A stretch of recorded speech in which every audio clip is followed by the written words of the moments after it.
Hello everyone. Good morning, good afternoon, good evening, depending upon when you are watching this video lecture. Earlier, you have been given a couple of tasks related to HRA and allowances. Now, let us discuss some of the solutions related to them.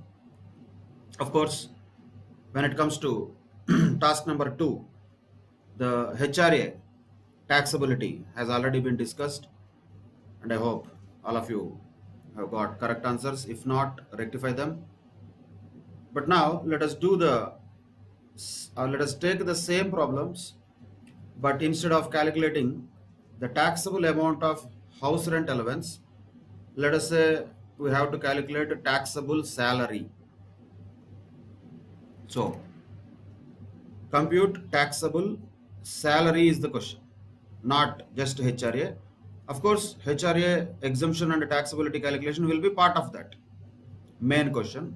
So bigger questions like this will be generally asked in the examination. So we should practice such questions where we need to compute the total taxable salary of the SSC. Let us take one by one. Question number 1, the red color indicates it is a question. So here we have details given about basic, DA, bonus, etc. So let us take the details one by one. So basic is told to be 5,000 per month. So multiply with 12, that will be 60,000 rupees, which is taxable. DA is very important point to be noted. DA is always taxable irrespective of whether it forms part of retirement benefits or not. So here DA fully taxable. One of the fully taxable allowances is dearness allowance. So 3,000 into 12, 36,000 will be fully taxable. Bonus 1,000 rupees per month is given. So into 12 will become 12,000 per annum. Then commission on turnover is also given as per month. So the same amount will be taxable in respect of commission on turnover.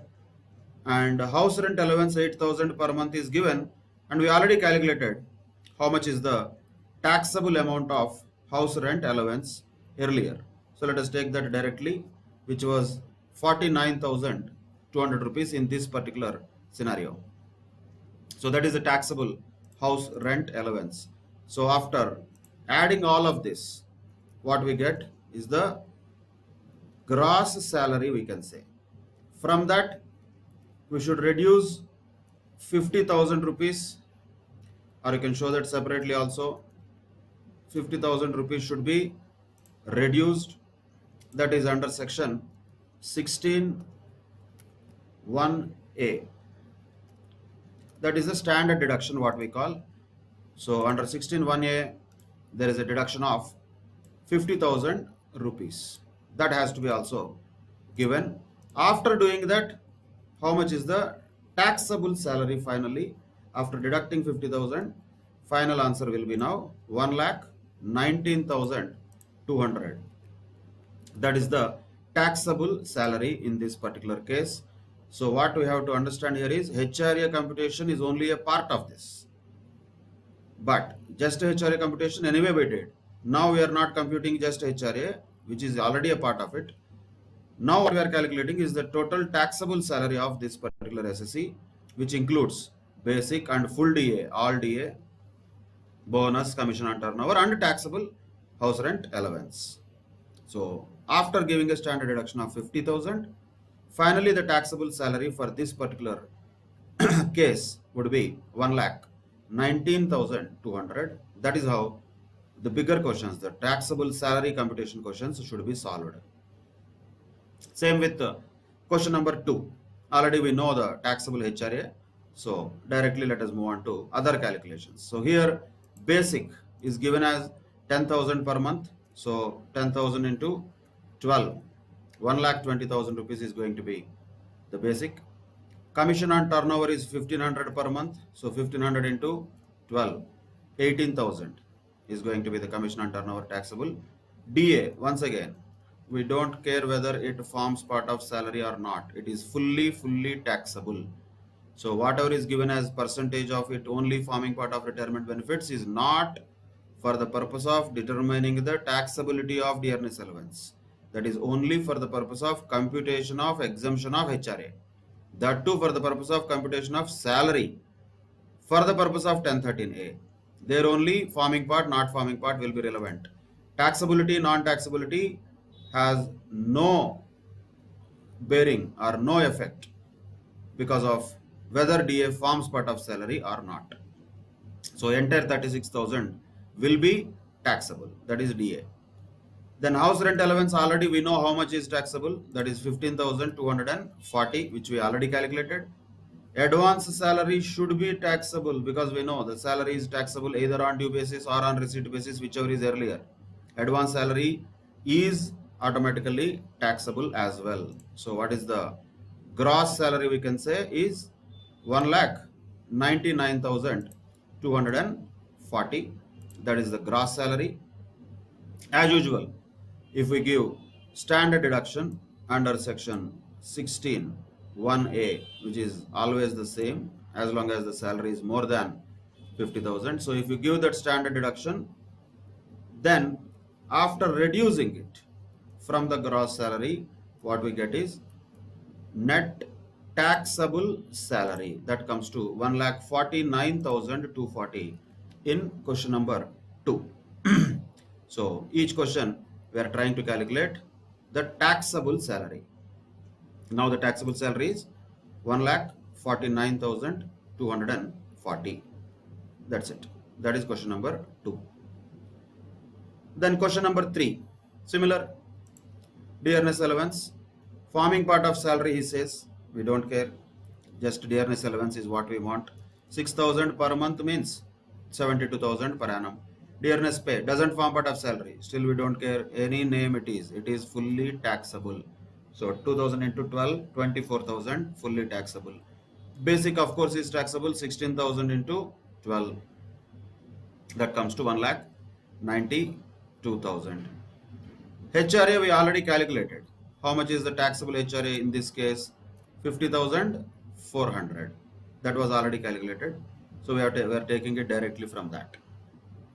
Then conveyance allowance 2,000 per month. So here a question comes. Conveyance allowance, what is the nature of that allowance? Conveyance allowance is generally given where? That is given for the purpose of official duties. But we don't know whether this SSC has spent that allowance for the purpose of official duties or not.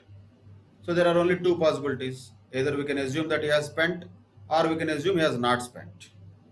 So any one of them can be taken, but conveniently, generally to give the benefit to the SSC, we can assume for the benefit of SSC, where conveyance allowance is assumed to be fully spent for official purposes. This falls under the category of 1014(1), which are given allowances by employer to employee for official purposes.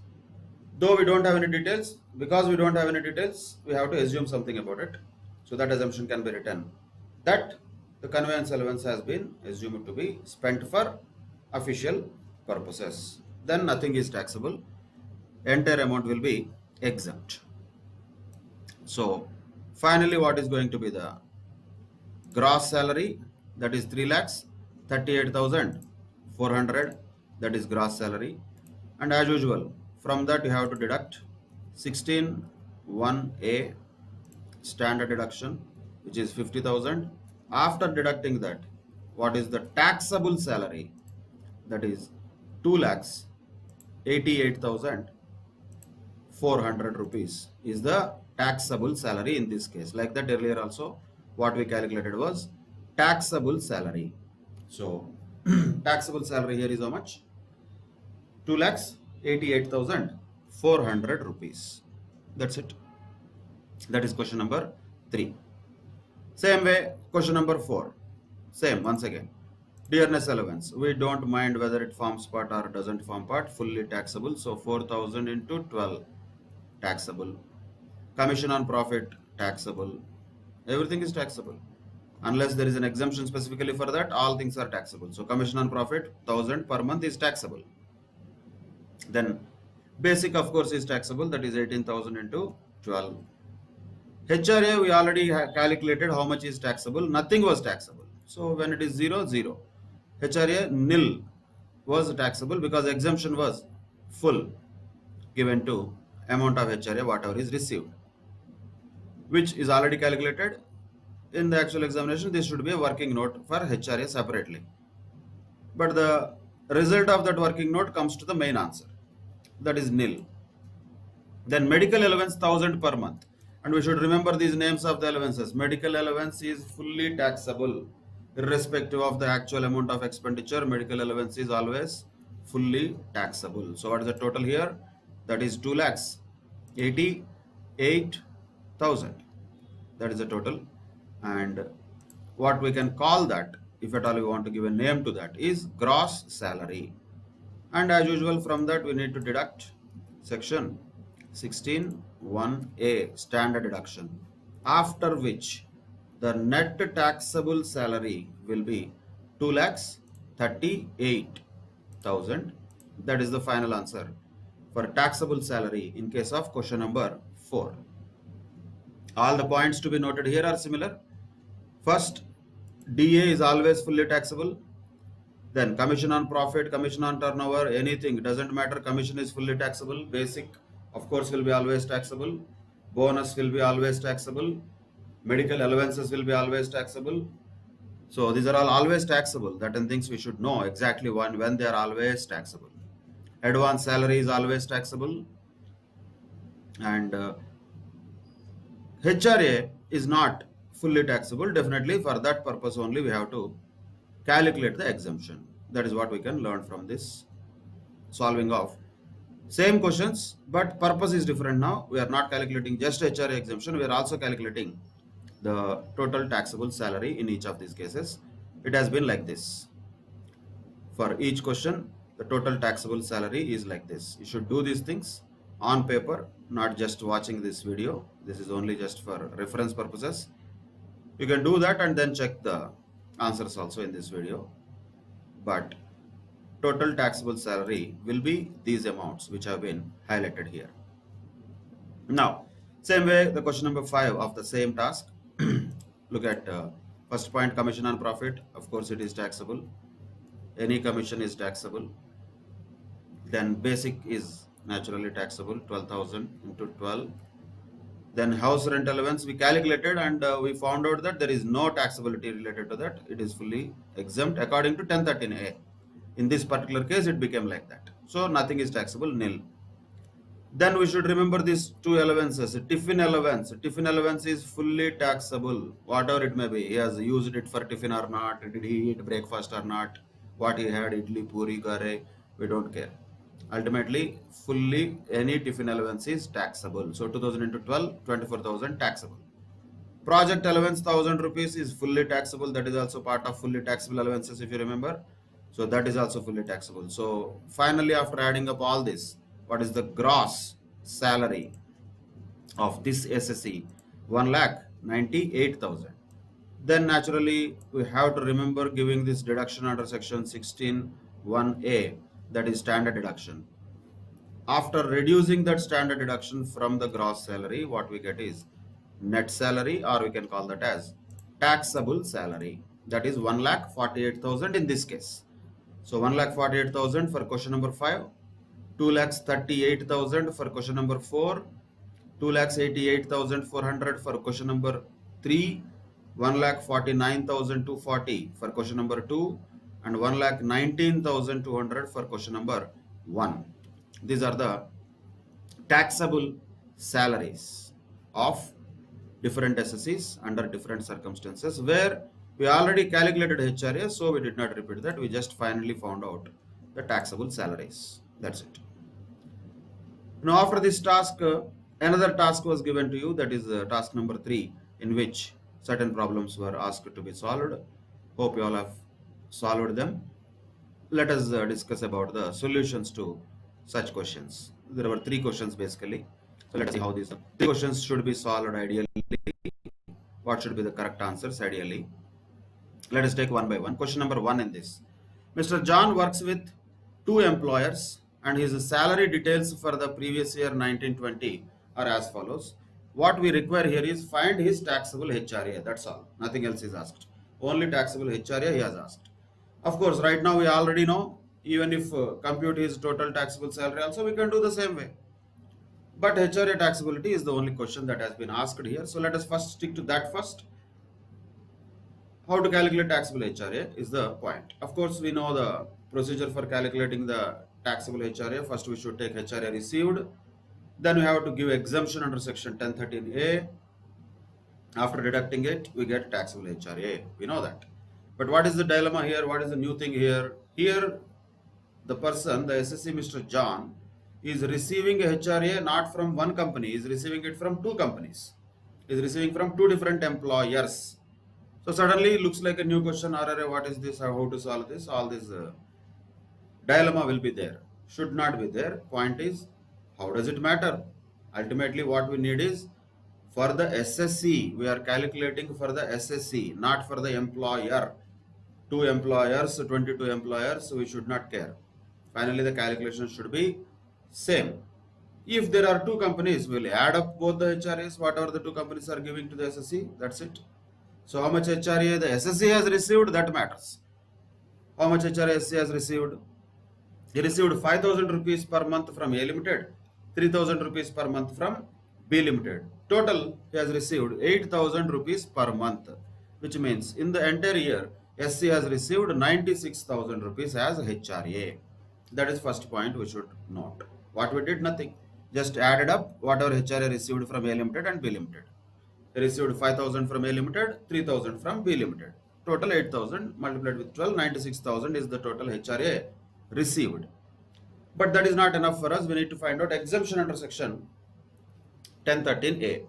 1013A exemption, how to find out? Once again, point number 1 is actual HRA received, which we already have, that is 96,000. Point number 2 depends upon what?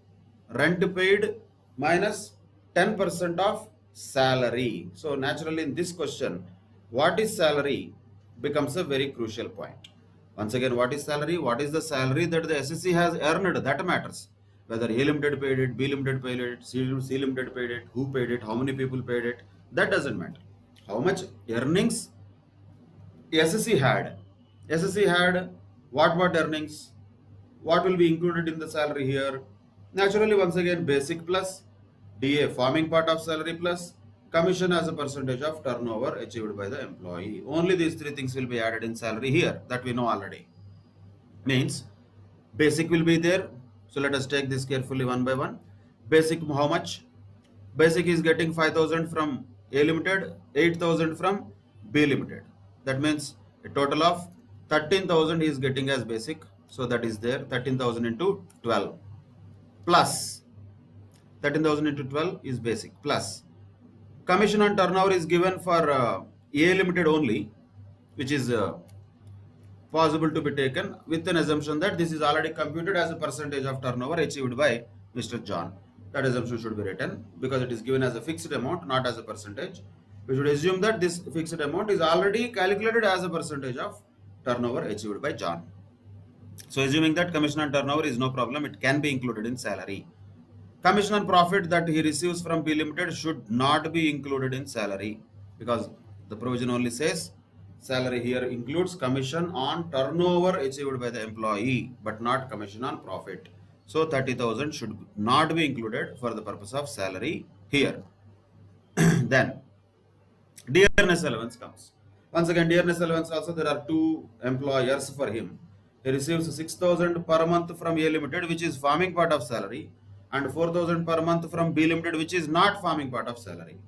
So definitely whatever DA he receives from B Limited, that should not be included. But definitely whatever he receives from A Limited, 6,000 per month, 6,000 into 12, that should be included in the definition of salary here. So basic plus commission on turnover plus DA forming part of salary. If we consider all these three things, basic we have to take both A Limited, B Limited. Commission on turnover is there for only A Limited, so we'll take that only. Dearness allowance is there for both, but we should not take B Limited's DA. Why? Because it is not forming part of retirement benefits. Only we should take the DA received from A Limited since it is forming part of retirement benefits. So after taking all these three, how much is going to be the salary of this person John. According to this 1013A, the salary is going to be 2,88,000 is the salary. Then second calculation is rent paid minus 10% of salary. Rent paid how much? Rent paid is 6,000 rupees per month. Rent paid will be only for one house because he has two employers. He will not stay in two different houses. He stays in one house only. So 6,000 per month means once again 72,000 per annum. That will be the rent paid. 6,000 into 12, 72,000 per annum. Rent paid minus 10% of salary means 28,800, which we already calculated. Salary we calculated. 10% of salary means 28,800. So rent paid minus 10% of salary will be 43,200 in this case. Third one is either 40% or 50% of salary. Here we should take 40%. Why? Because the rent is paid at Pune, which is not in the 4 metro cities. So 40% of salary comes to 1,15,200. Now which has to be taken as exemption under section 1013A? Either actual HRA received or rent paid minus 10% of salary or 40% of salary, whichever is lower.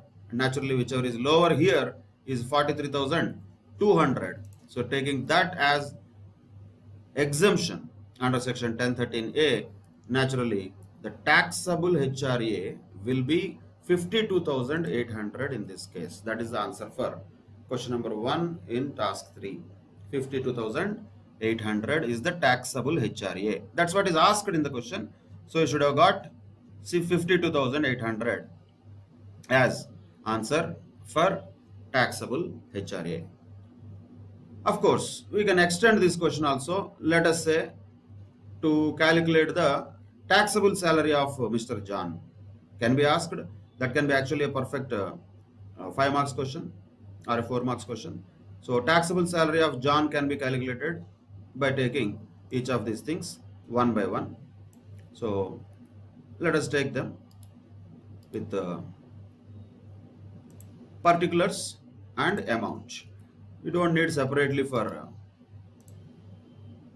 A limited, B limited. Directly let us calculate. In the exam, you can show A limited, B limited, separate 2 columns and total column. Like this, presentation can be done in different ways. So that's not a problem. So here, particulars and rupees. 2 things will be there in any answer after the heading. Heading should be what here? What are we computing?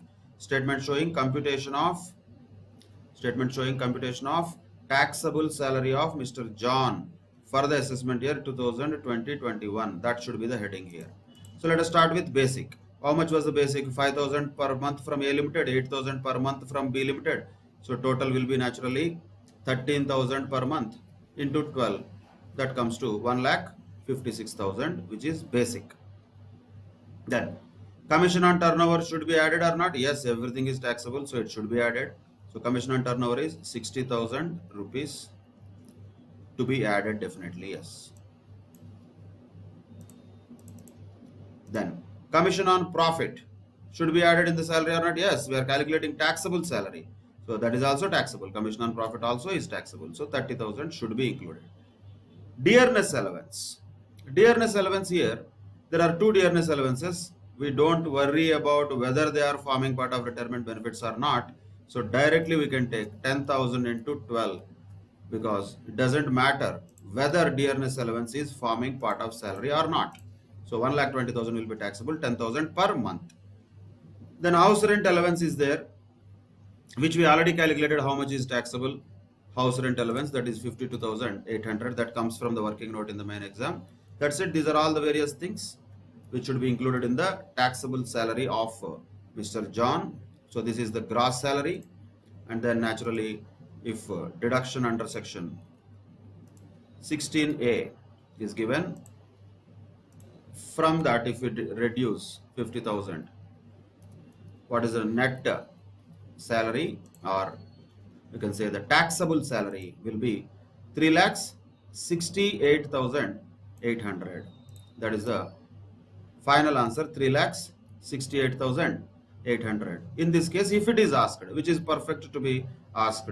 So here we can just add up both the basics and find out total taxable basic in the year entirely. Commission on turnover is taxable anyway. Commission on profit also taxable. DA is taxable irrespective of whether it forms part of retirement benefits or not. HRA we already calculated how much is taxable HRA. Then after giving a deduction of 50,000, gross net taxable salary will be 3,68,800. Final answer, that is taxable salary. This goes into the total income calculation of this person, and we should not say that this is his total income. We don't know he has other incomes or not. We are only finding out here his taxable salary. So if we just change this question into taxable salary, just one name, that's it. So Mr. John works with 2 employers and his salary details are given. Find his taxable salary. Answer is 3,68,800. That was question number 1 in task 3. Now question number 2 is related to Mr. X, who joined service on 1/5/2014 as per scale of this 5,500 -1000 -9,500. Whatever the scale may be, first we should find out basic according to that. And then we should find out what is the requirement here. Compute his taxable salary on the basis of the following information. So first and foremost, we should start with basic calculation, which should be there in the working note. So how to calculate basic from this graded pay scale, we should already know that. So when he joined in the service directly, you can just take some of the months there. So May 2014 he has joined the service, that we know, that has been given. 1st May 2014 he has joined the service. So when 1st May 2014 he has joined the service,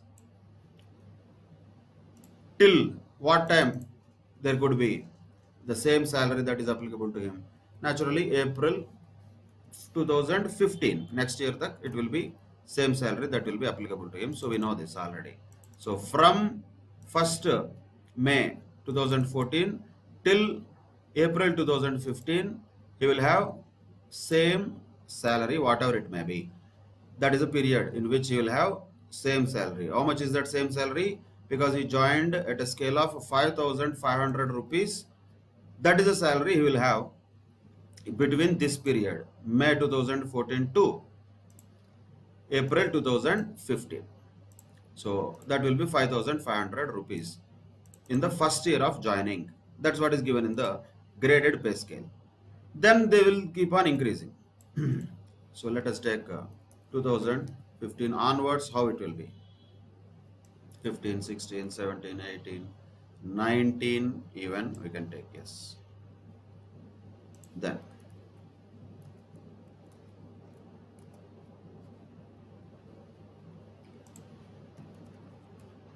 (2020). So in different years, May to April 2014, 15, 15, 16, like this, his salary would have increased definitely. But by how much it is increasing, you have to look at the question. The increment is 1,000 rupees in the monthly salary. So starting salary is 5,500. So next year it will become 6,500 naturally. So that is increasing by 1,000. And next year it will be 7,500, next year 8,500, next year 9,500. But once it reaches 9,500, next increment is 1,500. So after 9,500, how much will be the salary? It will be 11,000 rupees. In this, how much is falling in our required period? Our required period is what? April 2019 to March 2020. So in only 1 month, you can calculate this carefully here. Only 1 month, the salary was 9,500 rupees. That was the month of April. Plus remaining 11 months, the salary of this person would have been 11,000 rupees per month. So what is his basic now? 1,30,500. This is the important calculation. So this should be shown in the working notes. Not necessarily this much detailed, but we can just show the years 14, 15, 15, 16 like that. So May 2019 to April 2020, 11,000 per month it will be. April 2020 we don't want. Up to March 2020 only we want, which means 11 months in this grade we will require. So 11 into 11,000 plus 9,500. So 11 into 11,000 is how much? 1,21,000. So 1,21,000 plus 9,500 is 1,30,500. That is basic salary. First we should calculate that before anything else. Then he says dearness allowance is given, which is forming part of salary, that is 6,000 per month. 6,000 per month means annually 72,000.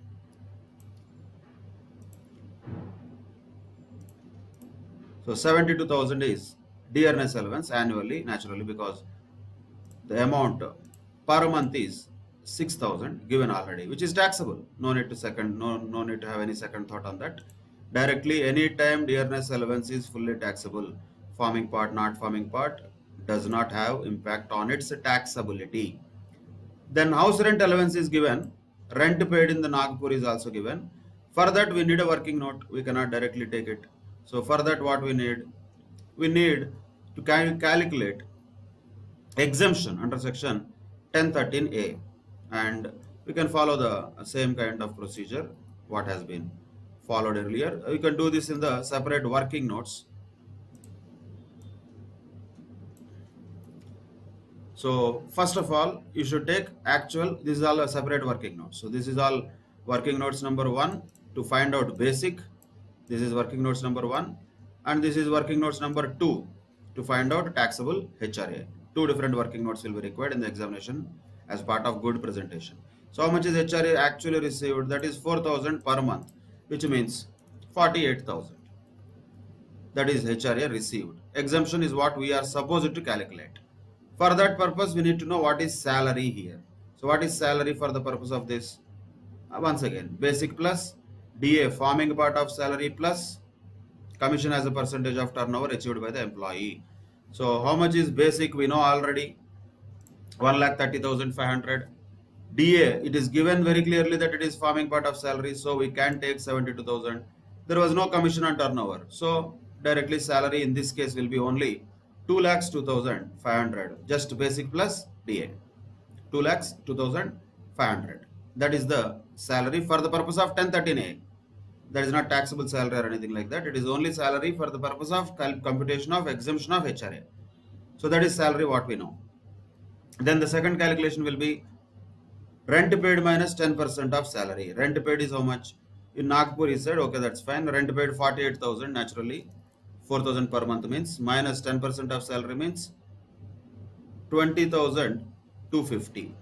That is 10% of salary. So rent paid minus 10% of salary will be 27,207. Rent paid minus 10% of salary will be 27,750. So that is second calculation. Third calculation is 40% of salary. Why 40%? Because the house is situated in Nagpur. So that comes to 81,000. Once again, that is not required here because already 27,750 is the lowest of all the three. So how much is the exemption that can be granted here? Only 27,750. So naturally, how much is the taxable HRA? That is going to be 20,250. That we should take here. Taxable HRA is 20,250. That goes to main answer. That is the separate working note required, and the answer goes to main answer, that is 20,250. Then next point says children education allowance is given 1,000 per month, and he has one adopted child. So naturally a doubt comes, sir, what about adopted child? Doesn't matter. Children education allowance it was given. It was never told that the person cannot be adopted. Means legally adopted. Adopted is not something different from a normal child. Adopted also is a child. So definitely adopted child also will have the same exemption. Stepchildren or adopted children are also considered as children. So there is no distinction legally between a normal child and an adopted child. So exemption will be given, but how much? We know that only 100 rupees per month per child is given as exemption. He has only one child. 100 rupees per month only can be given as exemption, which means 900 rupees per month will be taxable. 1,000 is received, 100 exemption means 900 per month becomes taxable. Same way, children hostel allowance 700 per month he is receiving. So in that, how much will be exempt under section 1014(2) is only 300 rupees per month per child. He has only one child. So 700 per month minus 300 per month means 400 per month is taxable. That means annually 4,800 is taxable. That is children hostel allowance. Then truck driver allowance is another thing which also you have to refer to section 1014(2) carefully, wherein truck driver allowance is like is a truck driver means is a transport employee, right? So for transport employees, any allowance is given, how much will be exempt? 70% of that allowance will be exempt, subject to a maximum of 10,000 rupees per month. 70% of 5,000 is 3,500 per month, which means how much is taxable here? 1,500 per month will be taxable. Multiply with 12. So truck driver allowance taxable is 18,000 rupees. 70% is exempt, 30% is taxable, 30% of 5,000 is 1,500, multiplied with 12, that comes to 18,000 per annum taxable truck driver allowance. Conveyance allowance, once again, we don't know whether he has spent for official purposes or not. We can assume that he has used it for official purposes. So assuming that, we can take it as nil. If you assume that he has not used it for official purposes, you can take completely taxable also, no problem. That depends upon what assumption we take. But you cannot assume a number. Please don't assume numbers.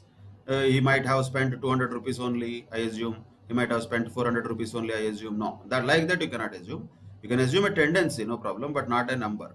So here, conveyance allowance is given. There are only two possibilities. One, he has used it for official purposes. Two, he has not used it for official purposes.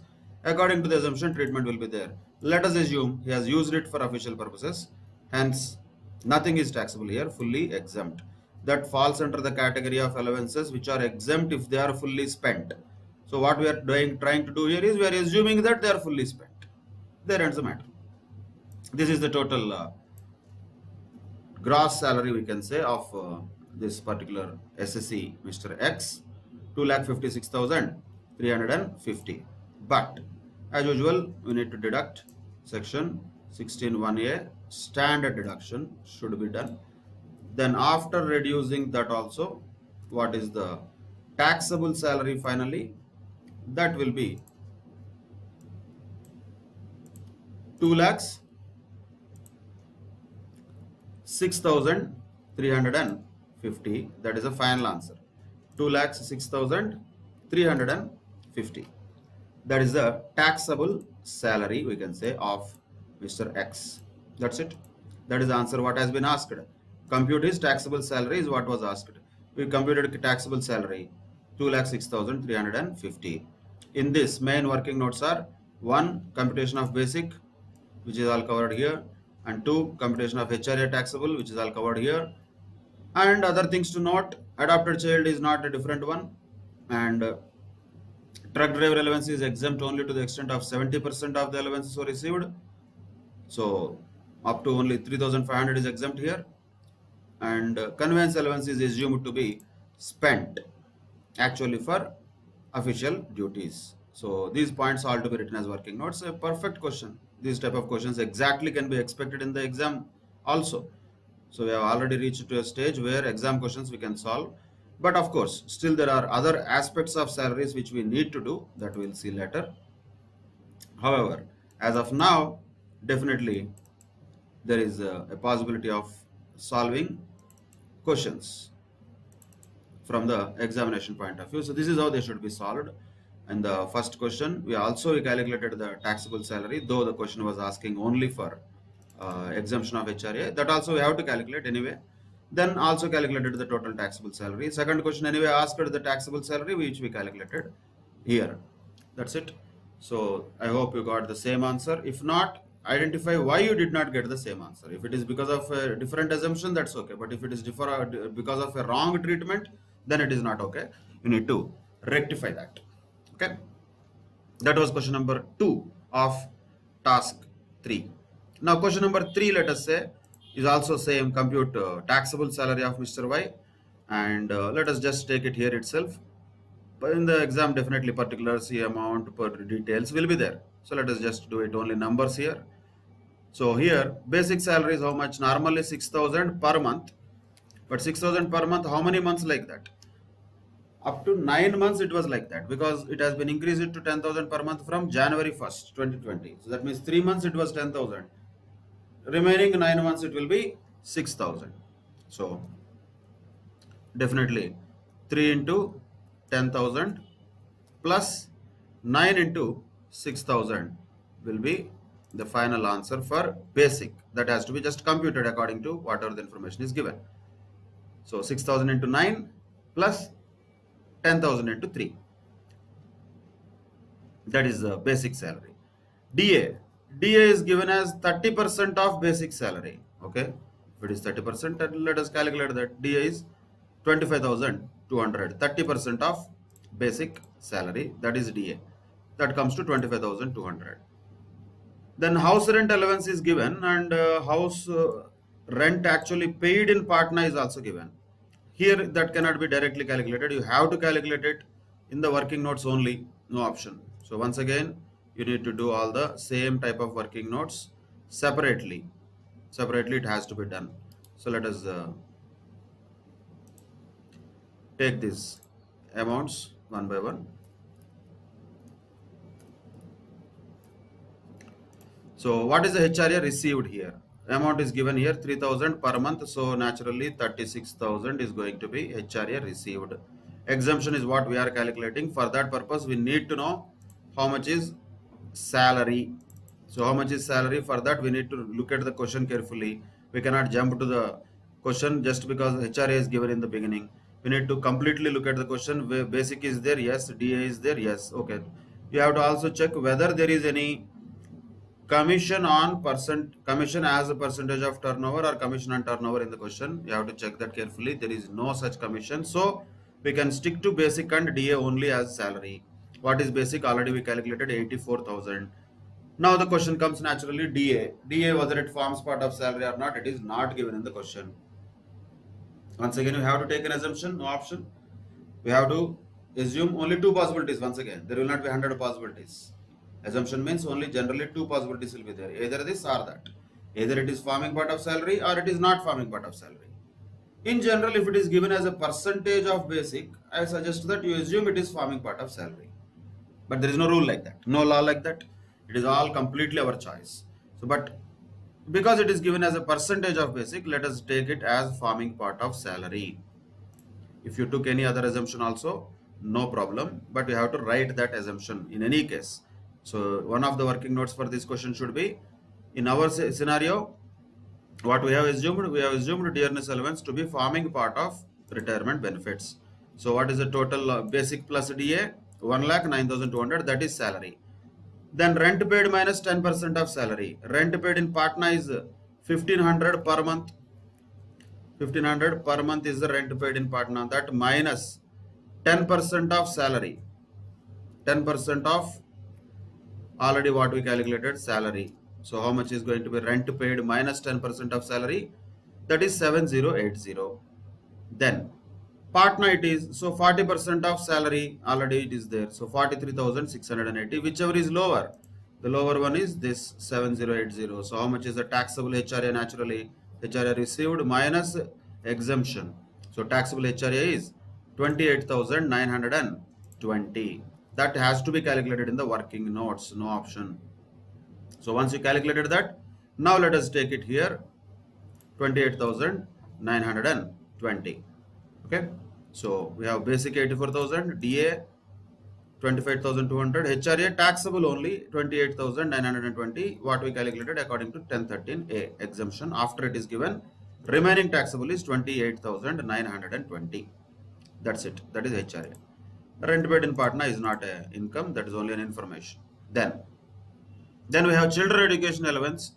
For 3 children it is given 1,000 per month. Then the question comes, sir, is it given per month, per child, or all 3 children put together? Things will not be always clear like that, but we have to interpret, understand them. In the next immediate point, children hostel allowance is given as 700 per month per child. Here it is not given as per child. That means it is not per child. If it is given as per child, then it is per child. If it is not given per child, it is not per child. Means all 3 children put together, he got 1,000 rupees per month. But he can get exemption for 2 children only. That 200 rupees per month per child only. That means maximum exemption, how much he can get is 200 rupees per month only. So 1,000 minus 200, 800 rupees becomes taxable per month. So annually that comes to 9,600. So here rent paid in Patna is irrelevant. I'm just hiding it, but it is their information. So as far as answer is concerned, we have basic, DA, HRA taxable. Now children education allowance, that is taxable. How much is taxable? 9,600, that is 800 per month. Why 800? Because 1,000 is received, all children put together. Out of that, only 2 children's 200 rupees per month is exempt. 2 into 100, 200. So 800 per month is taxable. 9,600 is taxable. That's all. That is children education allowance. Now calculate children hostel allowance. This is very important calculation also. You need to be calculating very, very carefully, because people will just calculate 700 minus 300 into 2, something like that. Wrong answers will come. Be careful. Children hostel allowance received is different. Children hostel allowance exempt is different. First, let us take how much is received. How much is received?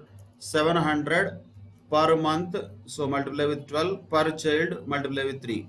That is received. Received is reality. There we cannot apply law. That is just reality. 700 into 12 into 3 is what has been actually received. That comes to around 25,200. But how much is exempt?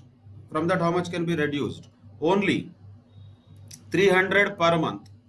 300 per month. But for only 2 children, it can be reduced. So that is the exemption. Exemption cannot be given for 3 children. It can be given only for 2 children. So 300 into 12 into 2 can be given as exemption. In other words, around 7,200 is the exemption. So remaining, how much taxability will be rising? Children hostel allowance is 18,000. This is important calculation. So check with that very carefully whether you calculated correctly or not. Allowance received is different, exempt is different. Received is a fact, that is 700 into 12 into 3. Exemption is as per law, that is 300 into 12 into 2 only. So remaining taxable is 18,000. That is children hostel allowance. City compensatory allowance, we should remember this allowance. It is always and fully taxable. No discussion on that. Medical allowance, we should remember this name. That is also fully taxable, irrespective of medical expenditure. So medical expenditure will be given. That is useless for us. That we don't care about. Same way, tiffin allowance also 500 per month given, fully taxable. Tiffin expenditure will be given just to confuse us. That is not relevant. So need not be taken into consideration at all. Then transport allowance for journey between office and home only 2,000 per month, fully taxable. Why? He is not a handicapped employee or somebody. So if he is handicapped, then only it is exemption. But we cannot assume that why he is handicapped and all. That will not be correct. So normally it is fully taxable for everybody other than handicapped employees. So 2,000 per month means 24,000 is taxable. So adding all of them finally gives us how much is the final taxable, or we can say gross salary is 2,55,720. Naturally, from that reduce 50,000 under section 16(1)(a). 16(1)(a). We have to reduce 15,000 always.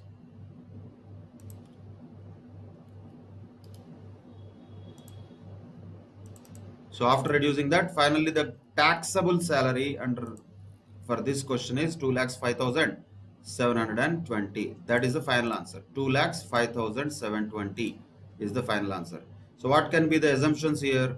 Only assumption that can be different is, if we assume DA is not forming part of salary, then the answer would be different.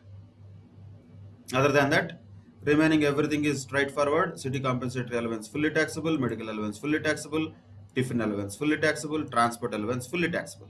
All these are fully taxable. And HRA we have to calculate exemption. Children education and hostel allowance also we have to calculate exemptions very carefully from the information that is given, and in accordance with the provisions of section 10(14)(2) have to be applied. So that is how finally the taxable salary of Mr. Y can be found out. The answer is 2,05,720. These can be perfectly asked in the examinations as good questions. So practice these questions well. Understand the way the final taxable salary is being calculated. That's a very important aspect, because questions in the exam will be about that.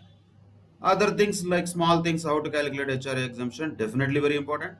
How to calculate basic salary using graded pay scale, definitely important. But those are only part of working notes. In a bigger question generally will be useful. But still, solving these bigger questions will have to be practiced well. Okay. So with that, we can conclude today's session related to the solving of certain bigger problems. Simply speaking, computation of taxable salary, how it should be done. Main answer is different, working notes are different. That approach has to be always followed. Main answer provisions have to be kept in mind while solving it.